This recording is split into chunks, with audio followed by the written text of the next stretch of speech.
Subscribe now and press the bell icon. Never miss an update.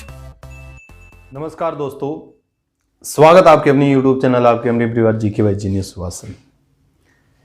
पिछली video में हमने चर्चा की थी, यानी हरियाणा में हड़प्पा सभ्यता के बारे में जिसे जिक्र किया था। हड़प्पा सभ्यता के साथ साथ पाषाण काल के बारे में भी हमने थोड़ी सी जानकारी आप सब बच्चों को दी थी। हड़प्पा सभ्यता की जितनी भी साइट थी हरियाणा के अंदर, उन साइटों का हमने जिक्र किया था। हड़प्पा के बाद आज जो हरियाणा में हम जिक्र कर रहे हैं वो वैदिक सभ्यता के बारे में, यानी हरियाणा में किसके बारे में जिक्र कर रहे हैं हमें? वैदिक सभ्यता के बारे में। इंपॉर्टेंट है, बहुत इंपॉर्टेंट है, ठीक है। सबसे पहले तो आपको ध्यान होना चाहिए, वैदिक सभ्यता जो है, वैदिक सभ्यता को जन्म किसने दिया था? अभी आर्य लोगों ने। किसने? आर्य लोगों ने। बहुत बार ये क्वेश्चन पूछा जाता है, वे वैदिक सभ्यता को जन्म देने वाले कौन थे? वो आर्य लोग थे। क्या थे? आर्य लोग। उसके बाद ये पूछा जाता है वैदिक सभ्यता का कार्य काल क्या था? अभी कार्य काल, तो कार्य काल आपको ध्यान होना चाहिए, यानी 1500 ईस्वी पूर्व से लेके 1500 ईस्वी पूर्व से लेके 600 ईस्वी पूर्व तक जो था आपका, वो कौन सा था? वैदिक काल था। वैदिक सभ्यता थी। वैदिक सभ्यता को जन्म किसने दिया था? वो दिया था आपके आर्य लोगों ने भी। इंपॉर्टेंट है, खास करके हरियाणा की जीके के लिए और ही ज्यादा इंपॉर्टेंट हो जाती है। वैदिक सभ्यता जो पनपी थी वो वर्तमान हरियाणा के अंदर पनपी थी, ठीक है भी। वैसे तो हम पढ़ते हैं भी आर्य लोग कहां से आए थे, अलग अलग स्थानों से, जैसे इतिहासकार बताते हैं, परंतु मैक्स मुलर महोदय ने कहा था भी आर्य जो लोग आए हैं वो मध्य एशिया से आए हैं, और मध्य एशिया से आकर वो कहां पर बसे थे? वो सप्त सिंधु प्रदेश यानी पंजाब में आके बसे थे। भी कहां पर आके बसे थे? पंजाब के अंदर आके बसे थे। उस समय तो हम क्या थे, हिस्सा आज का जो हरियाणा है वो हरियाणा पहले किसका हिस्सा था? पंजाब का हिस्सा था। उस पंजाब में आके बसे थे, परंतु आज का वो पंजाब का हिस्सा क्या है? हरियाणा है। यानी हरियाणा में कुरुक्षेत्र के आसपास पेवा का जो हम जिक्र करते हैं, पेवा में आके सबसे पहले कौन बसे थे? आपके आर्य लोग बसे थे। और आर्य लोगों ने किस सभ्यता को जन्म दिया था? वह आपकी वैदिक सभ्यता को भी। किसको जन्म दिया था? वैदिक सभ्यता। तो आर्य लोगों के बारे में आपको जानकारी होनी चाहिए।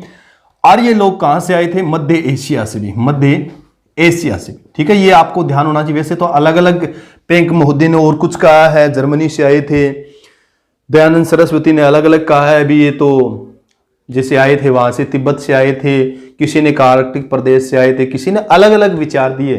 परंतु मैक्स मुलर महोदय ने क्या कहा था? मैक्स मुलर ने, ये ध्यान करना भी बहुत बार रिपीट होता है, मैक्स मुलर ने कहा था ये मध्य एशिया से आए थे। इस पर क्या है, सबसे ज्यादा लोग सहमत है। ये चीज आपको क्लियर। आर्य लोग आए, कहां के बसे? तो आपको ध्यान होना चाहिए, पंजाब का जो प्रदेश था ना भारत में, ये जो पंजाब का जो प्रदेश था भी, यानी पंजाब में आके बसे भी।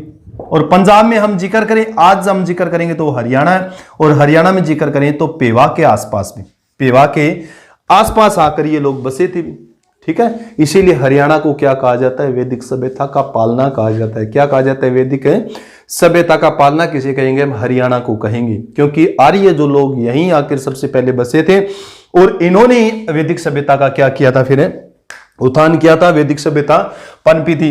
अब वैदिक सभ्यता का जैसे हम जिक्र करते हैं, आर्य सभ्यता पढ़ लिया, कार्यकाल जो पढ़ लिया, वैदिक सभ्यता पढ़ना है भी क्या है? वैदिक सभ्यता का कार्य मैंने 1500 से 600 ईस्वी बताया था। वैदिक सभ्यता को भी दो भागों में हम बांटते हैं भी। एक तो आपका है ऋग्वैदिक काल भी, क्या है? ऋग्वैदिक काल। और दूसरा काल कौन सा है आपका? उत्तर वैदिक काल भी। क्या है? उत्तर वैदिक काल, ठीक है। पढ़ना समझना बहुत बढ़िया। ऋग्वैदिक काल जो आपका है वो 1500 ईस्वी पूर्व से लेके 1000 ईस्वी पूर्व तक, 1000 ईस्वी पूर्व तक। उत्तर वैदिक जो काल है आपका 1000 ईस्वी पूर्व से लेके 600 ईस्वी पूर्व तक, ठीक है भी। समझना, वैदिक जब सभ्यता है उसको मैंने एक बार तो आपको बता दिया, 1500 से लेके 600 ईस्वी पूर्व। वैदिक सभ्यता को भी हम दो भागों में बांटते हैं, एक तो उत्तर वैदिक काल होता है और एक वैदिक ऋग्वैदिक काल होता है, ठीक है। ऋग्वैदिक जो काल है, इस काल में किसकी रचना हुई थी? ऋग्वेद की रचना हुई थी। ऋग्वेद विश्व की सबसे प्राचीन पांडुलिपि, विश्व की सबसे प्राचीन पुस्तक अगर कोई है तो वो कौन सी? आपकी ऋग्वेद है, ठीक है भी, ऋग्वेद। इसी ऋग्वेद में आपको ध्यान होना चाहिए, हरियाणा का नाम क्या बताया गया है? रज हरियाणे। रज हरियाणा। इंपॉर्टेंट है, ध्यान करना। यानी ऋग्वेद में हरियाणा को किस नाम से उल्लेखित किया गया है? वो रज हरियाणा के नाम से उल्लेखित किया गया है। उत्तर वैदिक काल जो है 1000 से लेकर 600, इसमें आपके 3 जो वेद है भी, ठीक है भी, 3 है वेद। यानी वेद तो कितने हैं आपके? 4 है। एक वेद की रचना तो आपके ऋग्वेदिक काल में होगी, इसीलिए इस ऋग्वेद की रचना के कारण इसको ऋग्वेदिक काल कहा जाता है। 3 जो वेद और बच गए आपके, जैसे आपके सामवेद है, अथर्ववेद है, अथर्ववेद का जैसे जिक्र करते हैं, और एक कौन सा आपका यजुर्वेद है भी, यजुर्वेद। यानी इन 3 वेदों की जो रचना हुई थी वो उत्तर वैदिक काल में हुई थी। सामवेद को भारतीय संगीत का जनक कहा जाता है, सामवेद को भारतीय संगीत का जनक कहा जाता है। अथर्व जो वेद है वो जादू टोनों से संबंधित है, खासकर, ठीक है भी, कर्मकांड से जैसे जिक्र कर। अथर्व मतलब भी पवित्र जादू होता है। यजुर्वेद ऐसा वेद है जो गद्य और पद्य में लिखा गया है, और विश्व की सबसे प्राचीन पांडुलिपि, विश्व की सबसे प्राचीन पुस्तक आपकी ऋग्वेद है। और ऋग्वेद में हरियाणा को रज हरियाणा के नाम से नाम दिया गया इसको।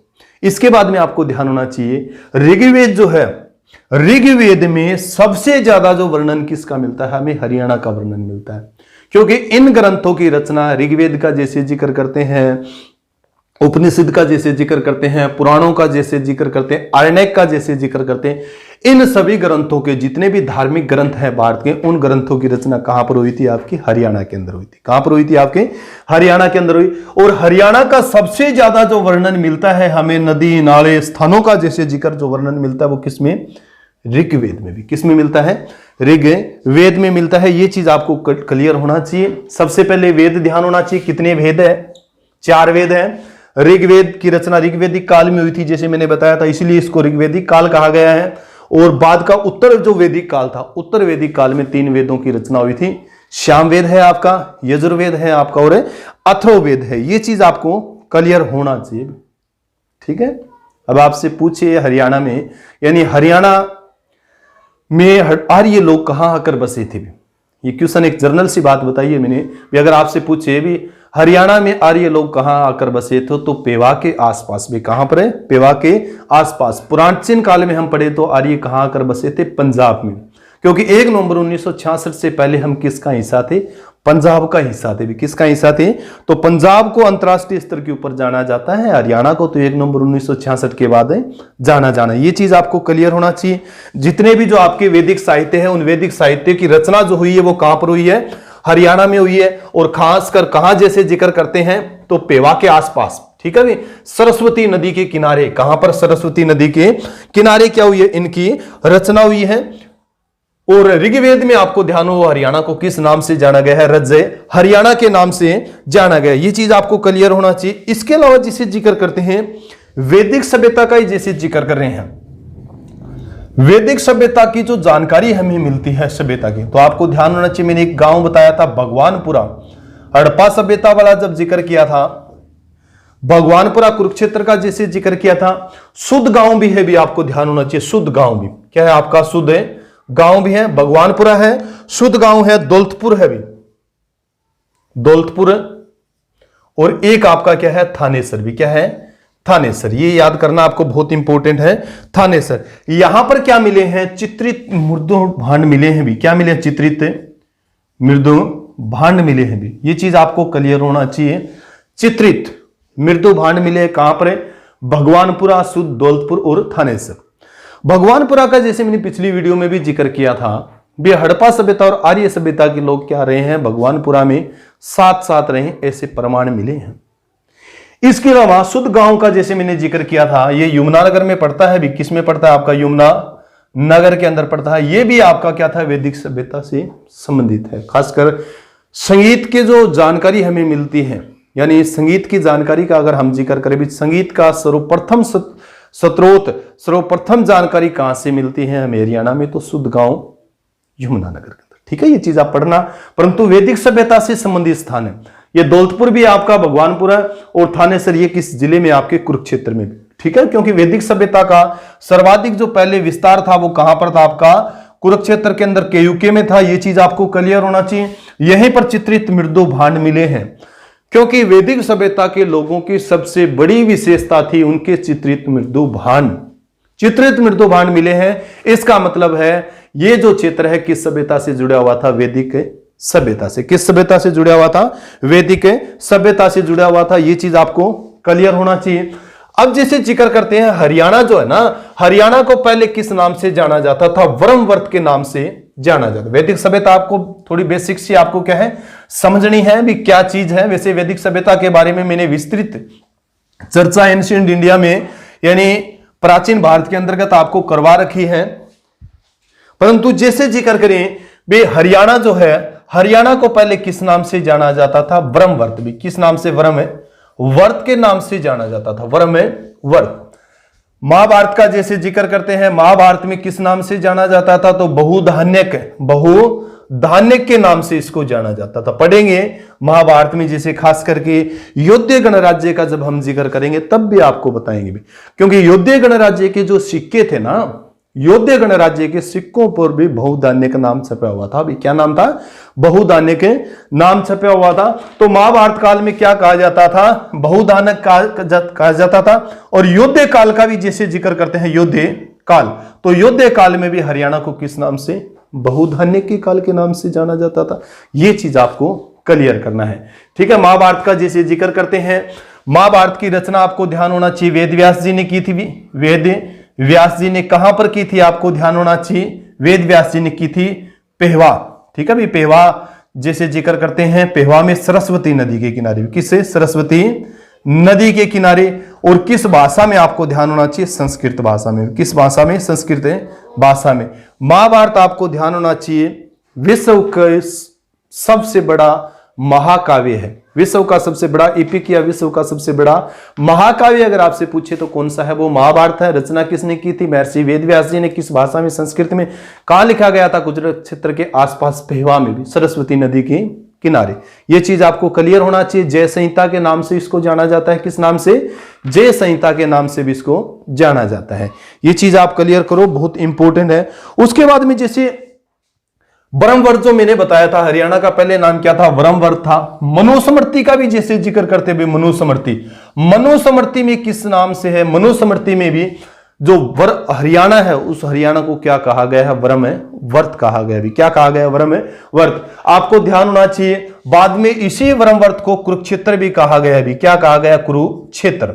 आपको ध्यान होना चाहिए महाजनपद काल का जैसे जिक्र करते हैं, महाजनपद काल। बौद्ध ग्रंथों में आपने पढ़ा होगा महाजनपद के बारे में। किसके बारे में? महाजनपद है। क्योंकि बौद्ध ग्रंथों का जब हम अध्ययन करते हैं तो बौद्ध ग्रंथ में पढ़ते हैं तो उस समय कितने महाजनपद थे? 16 महाजनपद थे भी। कितने महाजनपद थे? 16 महाजनपद थे। आपको ध्यान होना चाहिए, मैंने बहुत बार इनके बारे में आपको विस्तृत बात बताई हुई है। सबसे मजबूत महाजनपद कौन सा था? आपका मगध महाजनपद था। परंतु हमें पढ़ना क्या है? हमें तो कुरुक्षेत्र पढ़ना है। तो आपका एक जनपद था कुरु जनपद भी। कौन सा था? आपका कुरु जनपद। और कुरुक्षेत्र जो है ना, कुरु जनपद था और कुरु प्लस क्षेत्र भी क्या है? कुरु जनपद का जो क्षेत्र था ना वो क्या कहलाया? आपका कुरुक्षेत्र कहलाया। कुरु जनपद की राजधानी क्या थी? इंद्रप्रस्थ थी। क्या राजधानी थी उसकी? इंद्रप्रस्थ थी। 16 महाजनपद थे। पूछा जा सकता है दक्षिण भारत में कौन सा महाजनपद स्थित था? तो अस्मक था। आंध्र प्रदेश में कौन सा था? अस्मक था, जिसकी राजधानी क्या थी? पोतन थी। पूछा जा सकता है पश्चिम में कौन सा था? तो गांधार था। कौन सा था? गांधार था। पाकिस्तान के अंदर जब जिक्र करते हैं वर्तमान समय में पाकिस्तान के अंदर पेशावर जो है वो प्राचीन काल में क्या था? आपका गांधार। ठीक है, ये चीज भी आपको क्लियर होना चाहिए। बहुत बार ये क्वेश्चन पूछा जाता है। यानी मनुस्मृति में भी इसको ब्रह्मवर्त कहा गया है।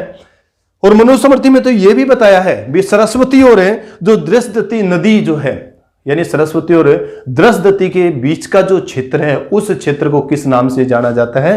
ब्रह्मवर्त के नाम से जाना जाता है भी। उसे ही फिर आपका बहुधान्यक भी कहा गया है और कुरुक्षेत्र भी कहा गया है। कुरुक्षेत्र इसलिए कहा गया है, मैंने जैसे बताया भी कुरु जनपद के ये अधीन आता है इसलिए। इसके अलावा जैसे मैंने जिक्र भी किया है भी वैदिक जो ग्रंथ है, वैदिक ग्रंथों में सबसे ज्यादा जो वर्णन हुआ है वो किसका हुआ है? हरियाणा का हुआ है, क्योंकि हरियाणा की पृष्ठभूमि के ऊपर ही तो वो रचित है। यह चीज आपको क्लियर होना चाहिए। बहुधान्यक का जैसे मैंने जिक्र किया, योध्य काल में भी बहुधान्यक का आप जिक्र करते हो और महाभारत काल में, खासकर महाभारत काल का द्रोण जो पर्व है, द्रोण पर्व में हमें किसके बारे में जानकारी मिलती है? योध्य गणराज्य के बारे में जानकारी मिलती है। खासकर मैं अलग वीडियो में आपको करवाऊंगा, योद्ध गणराज्य हैं, अगर गणराज्य हैं, कुणित गणराज्य हैं, अर्जुन गणराज्य जो है, उन गणराज्यों के बारे में हम अलग से टॉपिक में पढ़ेंगे। इसके बाद में जैसे जिक्र करते हैं ऋग्वेद। अब आपसे पूछ लिया जाता है, मैंने जिक्र किया ऋग्वेद का, रज हरियाणा, मनुस्मृति में ब्रह्मवर्त जिसे कहा जाता है। और भी आपसे पूछा जा सकता है, एक आपका है हर्षचरित में।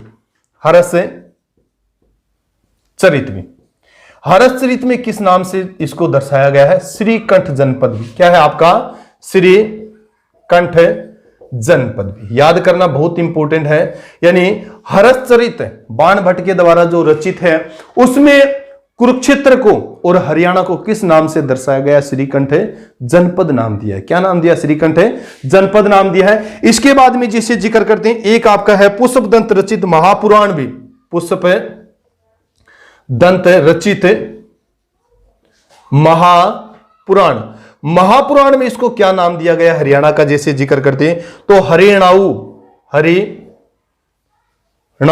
ठीक है, ये क्वेश्चन कई बार रिपीट हुए, इसलिए आपको पढ़ना है। आपको मनुस्मृति में क्या नाम है, योद्ध गणराज्य में उसका क्या नाम है, महाभारत काल में उसका क्या नाम है, हरियाणा ऋग्वेद का जैसे जिक्र करते उसमें क्या नाम है, और पुष्प दंत रचित महापुराण में उसका क्या नाम है, और हर्षचरित बाण भट्ट द्वारा रचित हर्षचरित में उसका क्या नाम है, उनके बारे में भी आपको क्या करना पड़ेगा? विस्तृत रूप से पढ़ना पड़ेगा, बार बार मनन करना करेगा।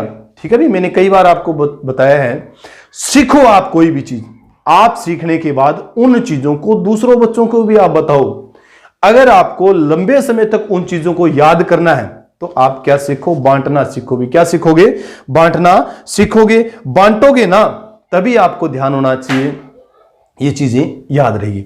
और वैदिक सभ्यता में खास करके ऋग्वेद का जैसे हम जिक्र करते हैं, ऋग्वेद भी, ऋग्वेद में ही आपको ध्यान होना चाहिए। 10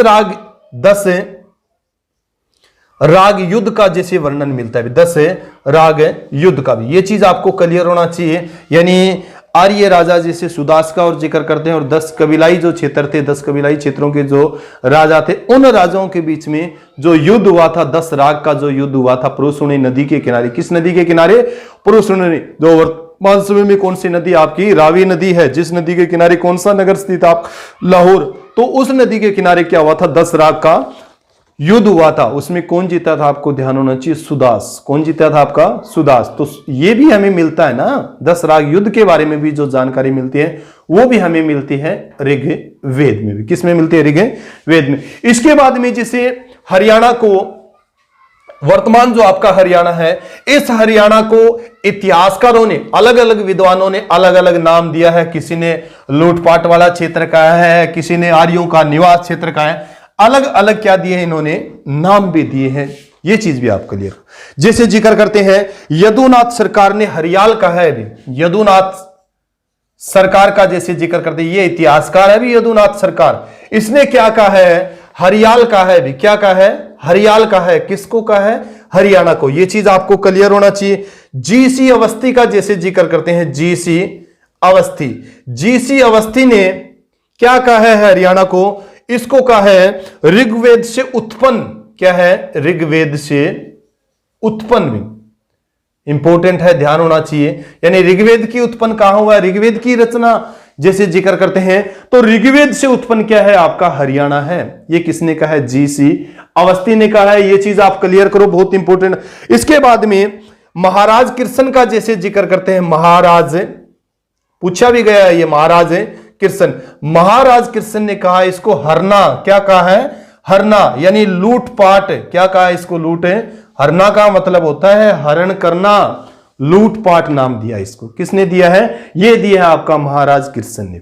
इंपॉर्टेंट, ये चीज भी आपसे पूछा जा सकता है। उसके बाद में 4 नंबर HR गुप्ता, यानी डॉक्टर है, HR गुप्ता का जैसे जिक्र करते हैं, HR गुप्ता।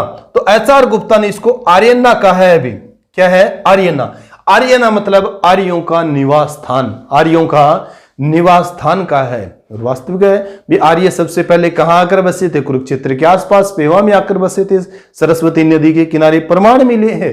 ये चीज आपको, तो HR गुप्ता ने क्या कहा था? आर्यना कहा था, यानी आर्यों का जो निवास स्थान है। इसके बाद में 5 नंबर जो आप पढ़ोगे वो राहुल सांकृत्यान भी, राहुल सांकृत्यानी। राहुल सांकृत्यानी इसको कहा है हरि धान्यक्य, हरि धान्यक्य भी, ठीक है भी। यानी राहुल सांकृत्यान ने क्या कहा है, हरियाणा को हरि धान्यक्य कहा है। ये चीज भी आप क्लियर करो भी, ठीक है। यदुनाथ सरकार एक इतिहासकार है, हरियाल नाम का है इसको हरियाणा को। जीसी अवस्थी ने ऋग्वेद से उत्पन्न कहा है इसको। महाराज कृष्ण ने हरना लूटपाट कहा है, कई बार ये क्वेश्चन आपका रिपीट हुआ है। और डॉक्टर HR गुप्ता इन्होंने कहा है आर्यना, आर्यों का निवास स्थान कहा है इसको। और राहुल सांकृत्यान का जैसे जिक्र करते हैं, राहुल सांकृत्यान ने हरि धान्यक कहा है इसको, क्या कहा है, हरि धान्यक, ठीक है भी। और डॉक्टर बुद्ध प्रकाश का जैसे जिक्र करें, डॉक्टर बुद्ध प्रकाश, तो डॉक्टर बुद्ध प्रकाश ने इसको कहा है अहिरयाणा, अहिरयाणा भी। ये चीज भी आपको क्लियर होना चाहिए। डॉक्टर बुद्ध प्रकाश ने जो इसको कहा है वो अहिरयाणा भी। किसने, डॉक्टर बुद्ध प्रकाश ने इसको अहिरयाणा कहा है। तो ये चीज आपको क्लियर होना चाहिए। यानी प्राचीन ग्रंथों में आपको सबसे पहले तो ध्यान होना चाहिए, प्राचीन ग्रंथों में हरियाणा का किस नाम से है, किस किस नाम से प्राचीन जो ग्रंथ है, चाहे वो मनुस्मृति का जिक्र करें, चाहे वो ऋग्वेद का जैसे जिक्र करें, चाहे वो काल जैसे महाभारत काल का जिक्र करें, चाहे योद्धे काल का जैसे जिक्र करें, चाहे महाजनपद काल का जैसे जिक्र करें, उस समय भी आपको ध्यान होना चाहिए किन किन नामों के से उसको पुकारा जाता था। उसके बाद में जैसे जिक्र करते हैं, आपको ध्यान हो हरियाणा का जो वर्णन है वो बौद्ध और जैन साहित्य में है भी। यानी हरियाणा का जो वर्णन का जैसे जिक्र करते हैं, हरियाणा का वर्णन, तो हरियाणा का वर्णन आपका बौद्ध और जैन साहित्य में भी, बौद्ध व जैन साहित्य में भी, ठीक है भी। अब जैन और बौद्ध और जैन साहित्य में क्या है, सबसे पहले तो आपको ध्यान होना चाहिए उत्तर वैदिक जो काल था, उत्तर वैदिक काल कर्मकांड से ओतप्रोत हो गया था भी। यानी उत्तर वैदिक काल में कर्मकांड बहुत चल पड़ा था, ऊंच नीच की जो भावना है, ठीक है, धर्मांध हो गए लोग, ऊंच नीच की भावना का बहुत ज्यादा मतलब बढ़ गई थी, धर्मांधता बहुत ज्यादा बढ़ गई थी उत्तर वैदिक काल में। समाज में इतनी तरह की विकृतियां आ गई थी, उन विकृतियों को देखते हुए नए दो धर्मों का उदय हुआ था, बौद्ध धर्म और जैन धर्म। ये चीज आपको क्लियर होना चाहिए, दो नए धर्मों का उदय हुआ था, बौद्ध धर्म और जैन धर्म भी। बौद्ध धर्म के जो संस्थापक थे, आपको ध्यान होना चाहिए, महात्मा बुद्ध थे। बौद्ध धर्म के संस्थापक महात्मा बुद्ध थे, जबकि जैन धर्म के संस्थापक जो थे वो ऋषभदेव थे। परंतु जैन धर्म को ऊंचाइयों पर पहुंचाने वाले वो कौन थे, वो आपके थे महावीर स्वामी भी, महावीर स्वामी। विस्तृत मैंने जैन धर्म बौद्ध धर्म के बारे में आपको क्लास से दी हुई है ऑलरेडी, उन क्लासों का आप अध्ययन करो, और कभी मौका मिला तो मैं जैन धर्म बौद्ध धर्म और बढ़िया करवा दूंगा आपको। तो बौद्ध धर्म और जैन धर्म में भी क्या है, हरियाणा का वर्णन है। बौद्ध धर्म का जैसे जिक्र करते हैं, आपको ध्यान होना चाहिए, बौद्ध धर्म में भी जैसे जिक्र करते हैं मंजिम निकाय, क्या है आपका मंजिम निकाय का जैसे जिक्र करते हैं, मंजिम निकाय, मंजिम निकाय में भी क्या है, हरियाणा का वर्णन है, मंजिम निकाय। तो जैन और बौद्ध ग्रंथ है, उन ग्रंथों में भी क्या है, हरियाणा के बारे में जानकारी है भी, ठीक है भी। बौद्ध और जैन ग्रंथों का उद्भव क्यों हुआ था, क्योंकि मैंने बताया था भी उत्तर वैदिक काल में समाज में बहुत सी विकृतियां आ गई थी, उन विकृतियों के कारण नए धर्मों का उदय होना लाजमी था, नए धर्मों का उदय हुआ था, जैन धर्म और बौद्ध धर्म का। तो बहुत इंपॉर्टेंट है, ये चीज आपको क्लियर होना चाहिए भी। अब बौद्ध धर्म का जैसे मैंने जिक्र किया ना, बौद्ध धर्म के अनुसार, ये बौद्ध धर्म के जो साहित्य के अनुसार कहा गया है भी, महात्मा जो बुद्ध है ना, महात्मा बुद्ध ने क्या किया था, कह हरियाणा के अंदर भ्रमण किया था भी। महात्मा बुद्ध ने हरियाणा के अंदर भ्रमण किया, खासकर चेनेटी के जो स्तूप का हम जिक्र करते हैं, चेनेटी के स्तूप का जैसे जिक्र करते हैं, चेनेटी के स्तूप है, ठीक है भी। असंध के जो स्तूप है भी क्या है, असंध के जो स्तूप है, असंध के स्तूप का जैसे जिक्र करते हैं। उसके बाद में जैसे थानेसर के स्तूप का जैसे जिक्र करते हैं, थानेसर के स्तूप, तो उसमें भी हमें ये जानकारी मिलती है। कहते हैं बौद्ध ग्रंथ जो पढ़ते हैं, तो बौद्ध ग्रंथों में कहा गया है भी महात्मा बुद्ध ने भी क्या किया था, हरियाणा का भ्रमण किया था। चेनेटी के स्तूप आपको ध्यान होना चाहिए, ये जगाधरी के पास अभी कहां पर है, जगाधरी के पास है, चेनेटी गांव में, यमुनानगर में, ठीक है भाई। जिला कौन सा आपका, यमुनानगर है। और असंध के जो स्तूप आपको ध्यान होना चाहिए, करनाल में है भी, कहां पर आपके, करनाल में है। और थानेसर के स्तूप ब्रह्म सरोवर के नजदीक भी क्या है, स्तूप है, जिनका वर्णन एक चीनी यात्री हवेनसांग ने भी किया है भी। चीनी यात्री हवेनसांग पढ़ेंगे हम, जैसे जिक्र करेंगे हर्षवर्धन का, जो हर्षवर्धन के समय में क्या आया था हरियाणा के अंदर 634-35 में, कौन आया था आपका, हवेन सांग आया था, उसी हवेन सांग ने ब्रह्म सरोवर के निकट जो स्तूप है उस स्तूप का अपनी पुस्तक शिवकी में क्या किया है, वर्णन किया है। तो ये चीज आप पढ़ो भी, बहुत इंपॉर्टेंट है ये चीज, जैसे जिक्र करते हैं। उसके बाद में जैसे मैंने बताया था मंजिम निकाय का जैसे जिक्र किया था, एक दिव्य ध्यान है भी, क्या है, एक मंजिम निकाय और दिव्य ध्यान में भी क्या है, हरियाणा का वर्णन है भी, मंजिम निकाय है। उसके बाद में दूसरा ग्रंथ कौन सा आपका, दिव्य दान है। इन दोनों में भी हरियाणा के नगरों का वर्णन है, खास करके रोहतक का जैसे जिक्र करते हैं, बहुत बार ये क्वेश्चन पूछा गया, रोहतक और अगरवा। तो रोहतक और अगरवा का जो वर्णन है वो किस ग्रंथ में है, वो बौद्ध ग्रंथ है मंजिम निकाय और जो आपका दिव्य ध्यान है, इनमें है भी। रोहतक का किस नाम से, एक देखो मैंने ये चीज भी आपको क्लियर कहा है, हरियाणा का जब हम जिक्र करते हैं ना, हरियाणा का किस नगर का वर्णन ऋग्वेद में है। वैसे तो देखो हरियाणा का जो वर्णन दिया ही है, नगर का अगर आपसे पूछे तो रोहतक का वर्णन है किस नाम से, ऋग्वेद में रोहितासपुर नाम से। किस नाम से, रोहितासपुर नाम से। ये चीज आपको क्लियर करना है। तो रोहतक आपको ध्यान होना चाहिए, और अगरवा इनका क्या है, बौद्ध साहित्य में भी क्या है, वर्णन है भी। इसके बाद में जैन साहित्य का जैसे जिक्र करते हैं, क्या आपका जैन साहित्य, तो जैन साहित्य में भी इनका क्या है, वर्णन है। जैसे जैन साहित्य में क्या है आपका कथा कोश, कथा कोश का जैसे जिक्र करते हैं, और भद्र बाहु चरित भी क्या है, भद्र बाहु चरित, इन पुस्तकों के अंदर भी क्या है, हरियाणा का वर्णन है। कथा कोश का जैसे जिक्र करते हैं, नेमी दत्त द्वारा जो रचित है कथा कोश, उसमें भी हरियाणा का जो वर्णन है, और भद्रबाहु जो चरित है उसके अंदर भी हरियाणा का क्या है, वर्णन है। एक चीज आपको क्लियर होना चाहिए, रोहतक का रोहितासपुर जैसे नाम से है, अगरवा का अगरोधक नाम से भी क्या है, अगरोधक नाम से, अगरोधक है। एक चीज आपको क्लियर होना चाहिए, अगर आपसे पूछे भाई हरियाणा के अंदर जैन धर्म का सबसे प्रसिद्ध केंद्र कौन सा था, तो वो आपका अगरवा था भी, जैन धर्म का भी, यानी जैन धर्म का सबसे प्रसिद्ध केंद्र हरियाणा में कौन सा था, तो आपको ध्यान होना चाहिए कौन सा था, वो आपका अगरवा था भी, अगरोधक के नाम से। वैसे तो अगर गणराज्य के नाम से इसको आगे पढ़ेंगे भी, क्या नाम था ये, अगर गणराज्य, यानी मौर्य वंश के पतन के बाद में अगर गणराज्य एक विकसित हुआ था, महाराजा अग्रसेन का जैसे जिक्र करेंगे अगली वीडियो में जैसे। तो ये चीज आपको क्लियर होना चाहिए। जैन साहित्य कथा को सर भद्रबाहु चरित में भी इनका वर्णन है। भद्रबाहु आपको ध्यान होना चाहिए भी, भद्रबाहु किसके गुरु थे, चंद्रगुप्त मौर्य के भी, चंद्रगुप्त मौर्य, ठीक है भी, सुना होगा चंद्रगुप्त मौर्य। चंद्रगुप्त मौर्य 298 ईस्वी पूर्व स्वर्णवेगोला कर्नाटका में क्या त्याग दिए थे, श्लेखना विधि से अपने प्राण त्याग दिए थे। ये चीज मैंने बहुत बार आपको बताया है भी। यानी चंद्रगुप्त जो मौर्य है वो किस वंश का अनुयायी था, आपको ध्यान होना चाहिए, वो किस वंश का, यानी किस धर्म को जो मानता था, वो धर्म को मानता था जैन धर्म को। और चंद्रगुप्त मौर्य मौर्य वंश का क्या था, संस्थापक था। और चंद्रगुप्त मौर्य के गुरु जो थे वो कौन थे, चाणक्य थे भी। कौन थे, चाणक्य। तो ये चीज आप पढ़ो भी, बहुत इंपॉर्टेंट है। तो जैन और बौद्ध ग्रंथों में भी हमें हरियाणा की संस्कृति के बारे में क्या मिलती है, जानकारी मिलती है। ये चीज आप क्लियर करो, बहुत इंपॉर्टेंट है।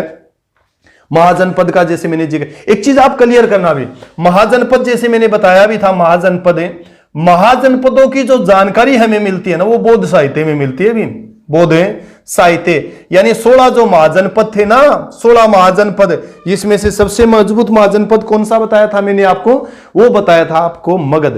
तो महाजनपदों के बारे में जो हमें अच्छी जानकारी जो मिलती है वो कहां पर मिलती है, बौद्ध साहित्य में मिलती है भी। कहां पर मिलती है, बौद्ध साहित्य के अंदर मिलती है। ये चीज भी आपको क्लियर होना चाहिए, बहुत इंपॉर्टेंट है।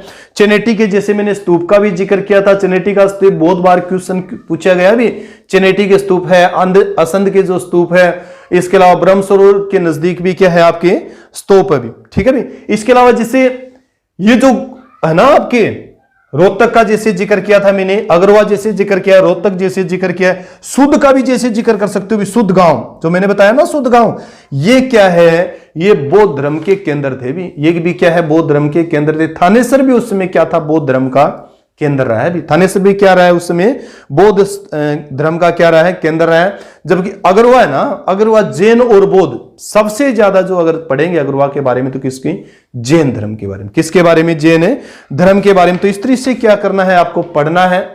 सबसे पहले आपको वैदिक सभ्यता पढ़नी है।